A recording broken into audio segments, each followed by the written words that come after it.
Hello guys, আমি আসছি এখন মদন টিভি থেকে। এখন আমরা কিছু ইন্টারভিউ নিব। তো আপা, আপনি আপা বলেন কারে? তো আপনি আপা না? আপনাকে কে বলছে আমি আপা? আমি ভাইয়া, আমি বাংলাদেশের সুদর্শন পুরুষ। ও তো ভাইয়া, আপনি কি শুধু সম্পূর্ণ অ্যাওয়ার্ড পাইছেন? হ্যাঁ, অবশ্যই পাইছি। আপনি যে অ্যাওয়ার্ডটা পাইছেন আপনার কি আছে? আছে মানে?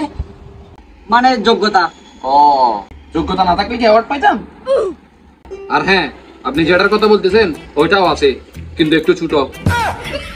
মানে মানে আপনারা যেটা ভাবতেছেন এটা আরই। समझ रहे हो आप समझ रहे हो ना। তো বন্ধুরা, আপনারা তো দেখছেন বাংলাদেশের শুধু পুরুষকে। তো এখন আমি বুঝতেছি না, তাকে যে অ্যাওয়ার্ডটা দিছে তার কি নাই? মানে আপনারা যেটা ভাবছেন সেটা। তো আমি বাংলাদেশের সুদর্শন পুরুষ আপনাদের কাছে একটা গান প্রেরণ করতে যাচ্ছি। আমগো দেখতে পুরুষ মনে হয়, আমরা কিন্তু আসল পুরুষ নয়। আমরা কিন্তু আসল পুরুষ নয়। ডান্ডা ছাড়া সান্ডা পুরুষ কেমনে হয়? ডান্ডা ছাড়া সান্ডা পুরুষ কেমনে হয়? আমারই তো মাথা ধরে না, আমরা আসল পুরুষ হইলাম না।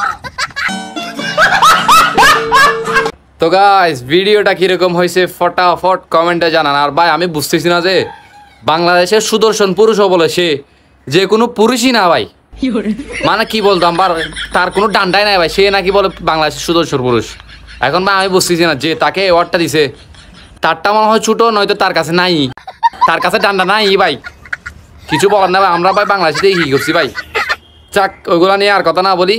তো আমার গেট আপটা দেখে ভাই আমি নিজে হাসতে হাসতে শেষ ভাই। মানে ভিডিওর মধ্যে আমি যেরকম গেট আপ নিয়েছি আমি নিজে হাসতে হাসতে শেষ।